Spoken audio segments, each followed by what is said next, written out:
Dia de paralisações e protesto afeta transporte coletivo na região. Movimentos sindicais fazem manifestação em várias cidades contra a reforma da Previdência. General Motors de São José dos Campos abre plano de demissão voluntária para empregados lesionados. Mais de 1.400 funcionários estão nessa situação. Câmara de Taubaté discute o orçamento da cidade para o ano que vem. O município espera arrecadar mais de R$1 bilhão. Em busca de estabilidade, com poucas opções de concursos federais, moradores da região se preparam para as vagas abertas por prefeituras. E ainda as dicas da nossa agenda cultural para curtir o fim de semana na região. Sexta-feira, 14 de junho. Bem-vindos, este é o Band Cidade, segunda edição.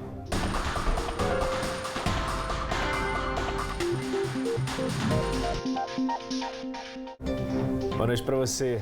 Olá, muito boa noite. Os protestos contra a reforma da Previdência e cortes na educação, mobilizados por centrais sindicais, afetaram o transporte coletivo nas principais cidades da região. Em Taubaté, a paralisação dos ônibus chegou a 100% nas primeiras horas do dia. Em São José dos Campos e Jacareí, apenas a frota mínima saiu às ruas nesta sexta-feira e a previsão é de que o serviço seja normalizado somente amanhã.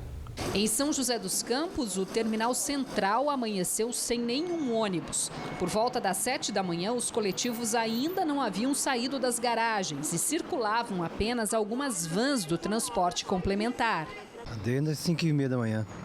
E nada até agora? Nada até agora. Dizer que não tem previsão para voltar. E a senhora está indo para onde? Está indo para o trabalho, para casa? Para o trabalho, lá no Paraty. Já demora para chegar, porque daqui lá é quase uma hora. E ainda não tem? A gente acabou de chegar, mas porque eu tô no ponto lá no Jardim Paulista desde as 5 horas da manhã, esperando, mas não teve. A gente conseguiu uma carona até aqui na cidade, para ver se aqui a gente resolve, né? Segundo a Prefeitura, o Sindicato dos Condutores descumpriu a determinação judicial que garantia a circulação de 80% da frota de pelo menos uma das 3 empresas que operam o transporte público na cidade. Às 8 da manhã, os coletivos começaram a circular, mas com apenas 30% da frota. Com a falta de ônibus, a população teve que buscar alternativas. E com mais carros nas ruas, o trânsito ficou intenso. Em Taubaté, a mobilização em frente à empresa ABC começou ainda na madrugada.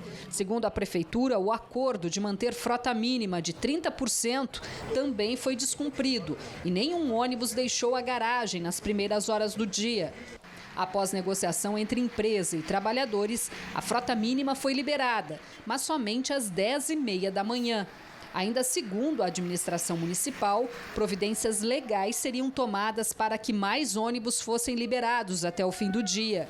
Para diminuir o prejuízo à população, taxistas e mototaxistas foram autorizados a pegar passageiros nos pontos de ônibus. Já as vans do TCTAL operaram normalmente. Em Jacareí, a paralisação do transporte coletivo foi marcada por vandalismo. No bairro Cidade Nova, Jacareí, um ônibus da empresa JTU foi consumido pelas chamas durante a madrugada. Uma segunda ocorrência de ônibus incendiado também foi atendida pelos bombeiros no Parque Califórnia. Em São José dos Campos, o serviço de transporte público na cidade foi normalizado, 100% dos ônibus rodando normalmente. Centrais sindicais também fizeram manifestações em frente às principais fábricas da região. Em Taubaté, houve atos de apoio à greve na porta de indústrias dos distritos do Una e Piracangaguá, nos complexos da Ford, GE e Volks. A produção também começou com atrasos em São José dos Campos, Jacareí e Pindamonhangaba. Perto da portaria da Heineken em Jacareí, pneus incendiados sinalizavam um ponto de manifestação. Fogo e interdição também na rodovia Floriano Rodrigues Pinheiro, em Tremembé. A pista na altura do quilômetro 13 ficou bloqueada por cerca de 30 minutos durante um protesto de moradores do bairro Flor do Campo. Em Pindamonhangaba, os manifestantes se reuniram no Distrito Industrial do Feital, de maneira pacífica. No litoral norte, em São Sebastião, a portaria da Transpetro foi um dos pontos de concentração dos sindicalistas. Na General Motors, em São José dos Campos, os funcionários que entrariam no primeiro turno às 5:50 da manhã atrasaram em 2 horas o início das atividades.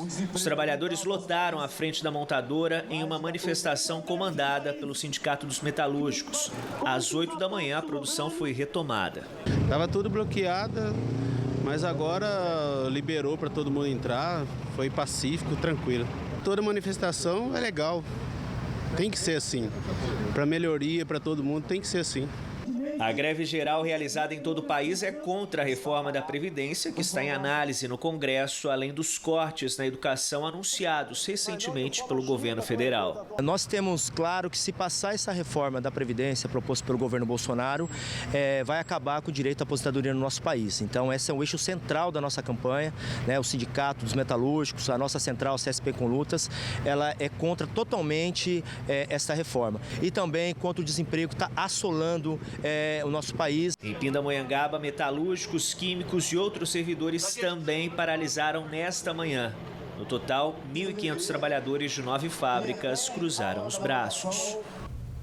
A General Motors abriu um plano de demissão voluntária para os empregados que têm estabilidade por lesão reconhecida pelo INSS. A medida faz parte do processo de reestruturação das unidades de São José dos Campos e São Caetano do Sul. Além das verbas rescisórias previstas em lei, o PDV também oferece incentivos especiais, como pagamento proporcional de até 40 salários e 2 carros 0 quilômetro. O prazo para adesão é até o dia 18 de junho. Segundo o Sindicato dos Metalúrgicos, dos quase 5.000 funcionários da planta de São José dos Campos, 1.400 são trabalhadores lesionados. Prefeitos e gestores públicos da região participaram nesta sexta-feira em São José dos Campos de um ciclo de debates com representantes do Tribunal de Contas do Estado. Eles foram alertados sobre como os gastos não programados e também a falta de controle da folha de pagamento podem comprometer a prestação de contas dos recursos aplicados nos municípios. O famoso rombo no orçamento. Primeiro foi uma reunião fechada entre o presidente do Tribunal de Contas do Estado de São Paulo e 10 prefeitos da região. Eles debateram sobre o uso correto dos recursos públicos e também ouviram do TCE que precisam enxugar os gastos, principalmente com funcionários, uma vez que as folhas de pagamento das prefeituras estão cada vez mais infladas. Nós estamos vivendo uma grande crise, a receita dos municípios tem caído muito e as prefeituras precisam ficar de olho para não ultrapassar o gasto de limite de pessoal. Se não tem dinheiro, não dá aumento, não contrata, é assim. Porque senão elas ultrapassarem, elas vão ter as contas rejeitadas. Depois da reunião, eles foram para o plenário da Câmara, onde participaram do ciclo de debates sobre recursos públicos. De um lado, Procuradoria-Geral do Ministério Público de Contas e Tribunal de Contas do Estado. Do outro, representantes dos municípios. Uma outra questão levantada hoje pelo Tribunal de Contas é sobre a judicialização da saúde, que é quando as pessoas entram na justiça para terem direito a algum tipo de medicação, por exemplo. O problema é que elas geralmente são muito caras.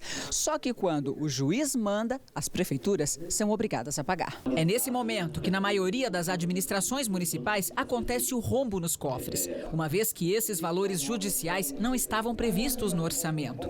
Em Caçapava, segundo o prefeito, esse tem sido um problema sério. O Tribunal de Contas, juntamente com os prefeitos, Ministério Público e Justiça, tem procurado uma solução para esse problema, para amenizar essa questão dos municípios, que fica muito pesado para o município. Então a gente, em conjunto, mostrar para a Justiça, para o Ministério Público e até para a população, uma melhor solução para esses problemas da judicialização. Em São José dos Campos não é diferente. Segundo Felício Ramute, muitos dos casos onde a prefeitura se vê obrigada a bancar essa conta, a responsabilidade deveria ser do governo estadual ou federal. O cidadão, às vezes, até para facilitar, entra contra o município, né, e ele acaba assumindo uma responsabilidade, o município, no lugar do governo estadual e do governo federal. Isso tem prejudicado muitas prefeituras, sem dúvida em São José também. O que nós fizemos, nós temos um médico aqui de São José dos Campos, junto à Justiça, no fórum, trabalhando com os juízes, para, no caso da judicialização, ele faz uma análise também da necessidade e das alternativas, porque existem interesses ali também das indústrias farmacêuticas, farmacêuticas, né? Medicamentos muito caros, até de milhões de reais. A Procuradoria do Ministério Público de Contas garante que está trabalhando para tentar resolver essa questão diretamente com os juízes, uma vez que aos municípios, diante de uma decisão judicial favorável, não tem o que fazer. A nossa intenção é fazer com que os juízes se utilizem desse mecanismo de qualificação das decisões que já foram, inclusive, criados pelo CNJ. E, além disso, existe uma recomendação do CNJ no sentido de que os tribunais de justiça especializem essas varas. Hoje, o Tribunal de Justiça do Estado de São Paulo possui 600, 700 juízes espalhados no estado inteiro com atribuição para deferir esse tipo de tutela na área dos medicamentos. A nossa proposta é que o tribunal possa criar varas regionalizadas, no sentido de que nós possamos reduzir a quantidade de juízes e esses juízes possam se especializar na matéria para proferir decisões mais qualificadas. Depois do intervalo, previsão de menos concursos públicos para setores ligados ao governo federal faz crescer procura por processos seletivos abertos por prefeituras da região. E ainda em Taubaté, vereadores discutem o orçamento do município para o ano que vem. Essas são imagens ao vivo da sessão que acontece neste momento. Hora certa, 7 em ponto.